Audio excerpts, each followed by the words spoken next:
Hi students, today we are going to discuss about the continuation of Lorentz force.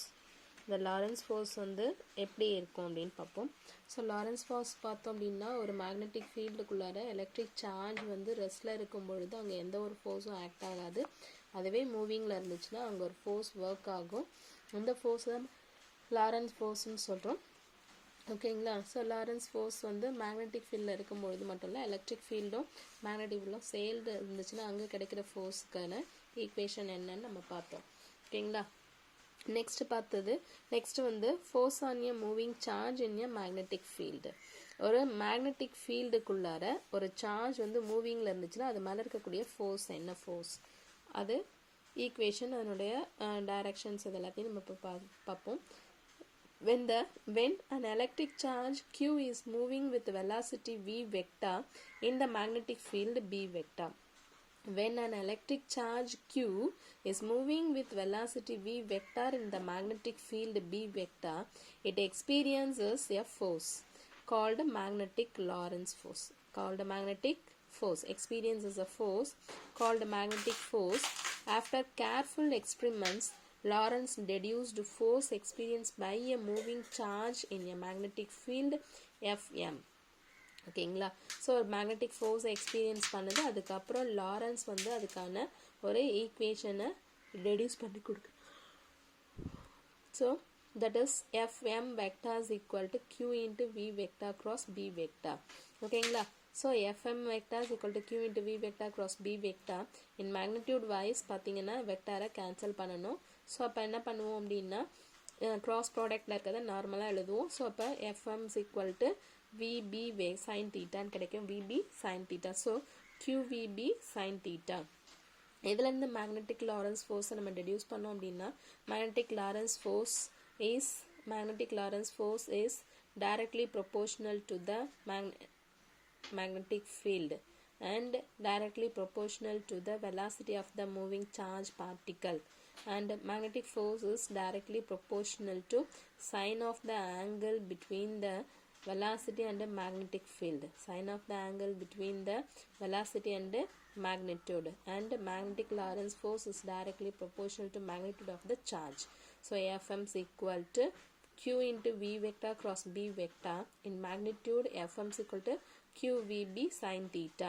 QVB sin theta is the magnetic Lorentz force. So இந்த equation வச்சு magnetic Lorentz force நம்ம deduce பண்ணலாம் அப்படின்னா the Lorentz force is directly proportional to charge, Lorentz force is directly proportional to velocity, Lorentz force is directly proportional to magnitude of the magnetic field and directly proportional to sine of the angle between the velocity and magnetic field. ஓகேங்களா. So அது மட்டும் இல்லாமல் இன்னும் பார்த்தோம்னா the direction of magnetic Lorentz force is always perpendicular to velocity and magnetic field. The direction of the magnetic Lorentz force is always perpendicular to the velocity and the magnetic field. And Fm is cross product of V vector cross B vector. அதனால V vector and B vector is the cross product.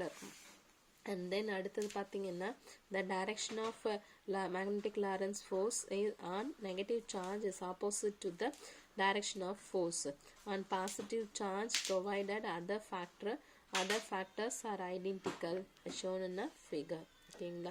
So இப்போ இதில் positive அப்படின்னும் பொழுது magnetic Lorentz force எந்த டைரக்ஷனில் இருக்குது positive அப்படின்னா, அதுவே நம்ம நெகட்டிவ் சார்ஜ் அப்படின்னு நம்ம சொல்லும்போது மேக்னெட்டிக் லாரன்ஸ் ஃபோர்ஸ் அதுக்கு ஆப்போசிட் டைரக்ஷனில் இருந்துகிட்ருக்கு. அவ்வளோதான்.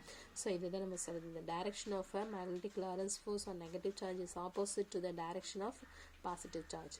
இந்த பாசிட்டிவ் சார்ஜில் எந்த டைரக்ஷன் போதோ அதுக்கு ஆப்போசிட் டைரக்ஷனில் நெகட்டிவ் சார்ஜுக்கு ட்ராவல் ஆகும். And then if the velocity v vector of charge q is along the magnetic field b vector, then Fm is 0. velocity வந்து பார்த்தீங்க அப்படின்னு சொன்னால் velocity and then magnetic field ரெண்டும் பார்த்தீங்க along the சார்ஜாக இருந்துச்சு அப்படின்னு சொன்னால் the magnetic field angle வந்து theta equal to 0. அப்போ theta 0 sin 0 therefore Fm is 0. ஓகேங்களா. ஸோ இதில் வந்து definition of Tesla என்ன அப்படின்னு பார்த்தோம்னா the strength of magnetic field is 1 Tesla. strength of a magnetic field எவ்வளவுன்னா 1 Tesla. Shwani தண்ணி. If a unit charge moving in it, if a unit charge எப்போ வந்து நம்ம strength of magnetic field வந்து 1 Tesla அப்படின்னு நம்ம சொல்லுவோம் அப்படின்னா, if a unit charge moving in it with unit velocity experiences unit force. ஒரு யூனிட் சார்ஜ் வந்து யூனிட் வெலாசிட்டியோட மூவ் பண்ணும் பொழுது கிடைக்கக்கூடிய ஃபோர்ஸ் யூனிட் ஃபோர்ஸாக இருந்துச்சு அப்படின்னு சொன்னால் that is called as 1 Tesla. That is 1 Tesla.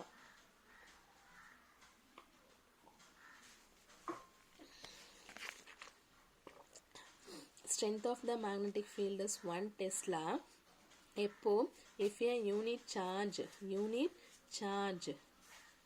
1 coulomb unit charge moving with unit velocity experiences unit force அப்போ 1 Tesla ன்னு சொல்லுவோம்.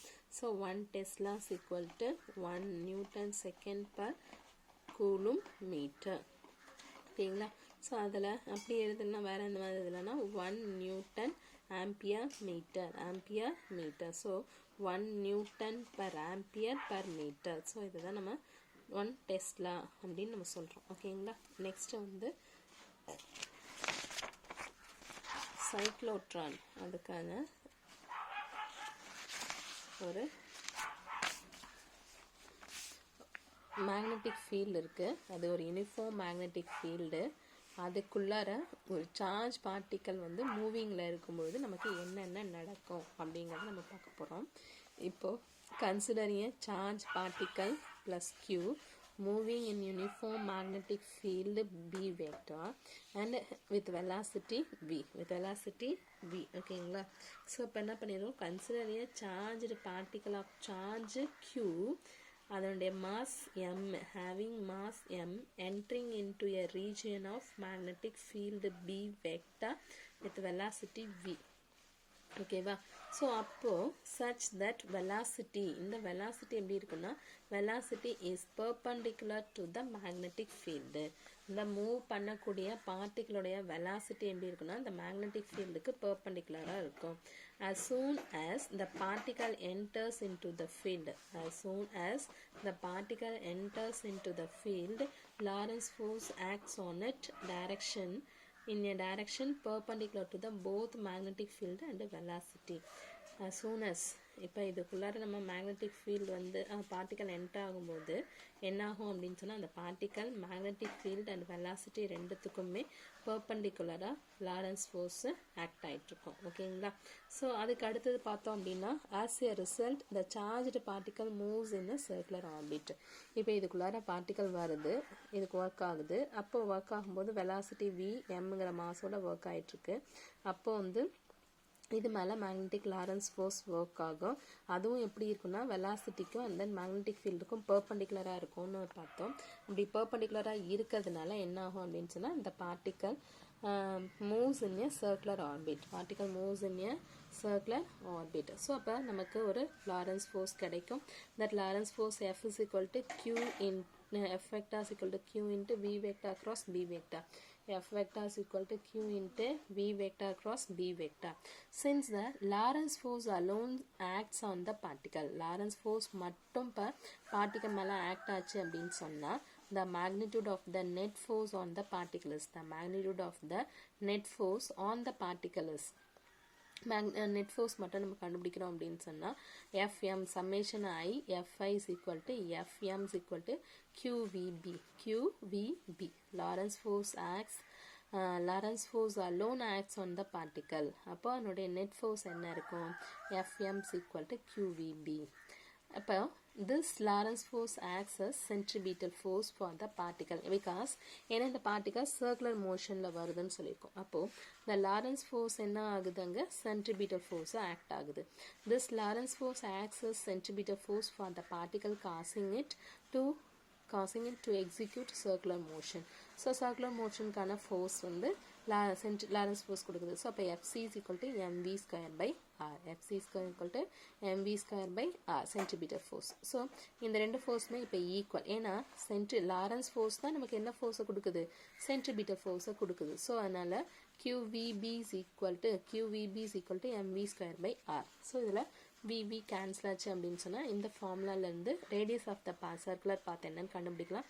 த radius of the circular path r equal to r இங்கே எடுத்துகிட்டு போயிட்டு மீதி இங்கே எடுத்துகிட்டு வந்தோம்னா எம்வி பை கியூபின்னு கிடைக்கும். mv is nothing but momentum. So அதனால் p divided by qb நம்ம எழுதலாம். இன்னொன்று நம்ம எழுதலாம் அப்படின்னா அதில் இருந்துட்டு இந்த ஃபார்முலாலேருந்து ஆர் v இந்த சைட் கொண்டு வந்தோம் அப்படின்னா r by v is equal to m divided by qb. r by v is equal to m divided by qbன்னு எழுத முடியும். So where p is equal to mv is the magnitude of the linear momentum of the particle. Where p is equal to mv is the magnitude of the linear momentum of the particle. Let capital T be the time taken by the particle to finish one complete circular motion. Let T, capital T, be the time taken by the particle. Let capital T be the time taken by the particle to finish one complete circular motion. To finish one complete circular motion. Pங்கிறது momentum and டீங்கிறது பார்த்தீங்கன்னா ஒரு circular மோஷனை complete பண்ணுறதுக்கான time period. So அதனால் அதுலேருந்து time t is equal to அதாவது velocity v is equal to distance per time. இதில் இருந்துட்டு time t is equal to distance per velocity. distance அப்படிங்கிறது பார்த்தீங்கன்னா total length of the circle அது வந்து 2πr divided by v. Total length of the circle வந்து எவ்வளோ கிடைக்கும் 2πr by v. ஓகேங்களா? ஹென்ஸ் இதில் இருந்துட்டு நம்ம ஏற்கனவே கண்டுபிடிச்சி வச்சிருக்க ஈக்குவேஷன் r by v கண்டுபிடிச்சிருக்கோம். அந்த r by v யோட வேல்யூவை கொண்டு வந்து இந்த ஈக்குவேஷனில் சப்ஸ்டியூட் பண்ணோம் அப்படின்னா 2πm divided by qbங்கிறது கிடைச்சிடும். 2πm divided by qb. ஓகேங்களா? this is called as cyclotron period. This is the cyclotron period. The reciprocal of time period gives the frequency. So 1 by t equal to f, that is equal to qb by 2πm. qb by 2πm. Okay. So in terms of angular frequency omega இதை நம்ம எப்படி எழுதலாம்னா omega angular frequency ஒமேகாக்கு formula 2πf. இதில் எஃபோட value கொண்டு வந்து substitute பண்ணால் 2π cancel ஆகிடும். So omega is equal to qb by m. Omega is equal to qb by m.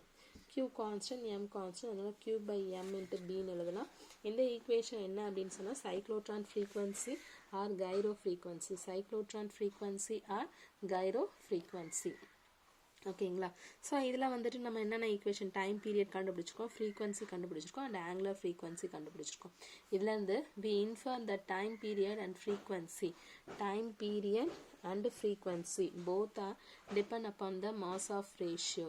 Both are depend only on the charge to mass ratio. Charge to mass ratio q by m, but not on velocity or the radius of the circular path. இப்போ இது ரெண்டையும் பார்த்தீங்கன்னா q by m, m by q, q by m, m by q இது ரெண்டு தான் depend பண்ணியிருக்கு. So velocity and radius of the circular path depend பண்ணி இல்லை. If a charged particle moves in a region of uniform magnetic field such that its velocity is not perpendicular to the magnetic field, then the velocity of the particle is split up into two components. One component is parallel to the left while the other component perpendicular to the field. The component of velocity parallel to the field remains unchanged and the component perpendicular to the field keeps changing due to Lorentz force. Hence the path of the particle is not a circle, it is a helical round. The field lines is shown in a figure. இப்போ வந்து நம்ம எடுத்துக்கிட்டது வந்து இது வரைக்கும் இந்த கேஸில் நம்ம பார்த்துட்டு வந்து என்ன பார்த்துருக்கோம், மூவிங் சார்ஜ் பார்ட்டிக்கல் வந்து வரும்பொழுது வெலாசிட்டி விங்கிற வெலாசிட்டியோடு இருக்குது. அது எப்போ வந்து மேக்னெட்டிக் ஃபீல்டுக்குள்ளார என்ட்ரு ஆகும்பொழுது அந்த பார்ட்டிக்கல் வந்து வெலாசிட்டிக்கும் மேக்னெட்டிக் ஃபீல்டுக்கும் பர்பண்டிகுலராக இருந்துச்சுன்னா அப்படின்னு நம்ம இந்த கொஷின் பார்த்துட்டு இருந்தோம். இதில் வந்து சப்போஸ் அந்த சார்ஜ்டு பார்ட்டிக்கல் வந்து இப்போ யூனிஃபார்ம் மேக்னெட்டிக் ஃபீல்டுக்குள்ளார மூவ் ஆகும்பொழுது velocity is not perpendicular to the magnetic field. Velocity வந்து மேக்னெட்டிக் ஃபீல்டுக்கு பர்பண்டிகுலராக இல்லை அப்படின்னும் பொழுது என்ன ஆகும் அப்படின்னா அந்த வெலாசிட்டியாக ரெண்டு வெலாசிட்டியாக பிரிச்சுருவோம். ஒன்று வந்து பேரலல் காம்பனன்ட், இன்னொன்று பெர்பெண்டிகுலர் காம்பனன்ட். இப்போ பேரலல் காம்பனன்ட் ஆஃப் வெலாசிட்டி வந்து சேஞ்ச் ஆகலை அப்படின்னு சொன்னால் பெர்பெண்டிகுலர் வெலாசிட்டி காம்பனன்ட் வந்து சேஞ்ச் ஆகும். அப்படி சேஞ்ச் ஆகும்போது அது கம்ப்ளீட் சர்க்குலர் பாத்தில் போகாது, இந்த மாதிரி ஹெலிக்கல் பாத்தில் தான் போயிட்டுருக்கோம். ஓகேங்களா? For an example, the helical path of an electron when it moves in a magnetic field shown in a figure. So இதுதான் magnetic fieldக்குள்ளார ஒரு electron move ஆகும்போது கிடைக்கிறது. Inside the particle, detector called cloud chamber. The path is made visible by the condensation of water droplets. ஒரு water droplets வச்சு நம்ம இதை வந்து observe பண்ணியிருக்காங்க. ஓகேங்களா? அதாவது ஒரு மேக்னெட்டிக் ஃபீல்டுக்குள்ளார ஒரு எலக்ட்ரான் மூவ் ஆகும் பொழுது அந்த மூவ் ஆன எலக்ட்ரான் வந்து ஹெலிக்கல் பாத்தில் ட்ராவல் ஆகிருக்கு. அதை வந்து நம்ம க்ளவுட் சாம்பரை வச்சு டிடெக்ட் பண்ணிவிட்டு அதை வந்து water condensation of water droplets தான் நமக்கு அதை விசிபிளாக காமிச்சிருக்குது. ஓகேவா? ஸோ இதுதான் நம்ம இப்போ இன்னைக்கு பார்த்த கொஷின். இது வந்து cyclotron frequency and Cairo frequency cyclotron question. So ரொம்ப இம்பார்ட்டண்டான ஒரு கொஷின். டெஸ்ட் எழுதி சப்மிட் பண்ணிவிடுங்க. தேங்க்யூ.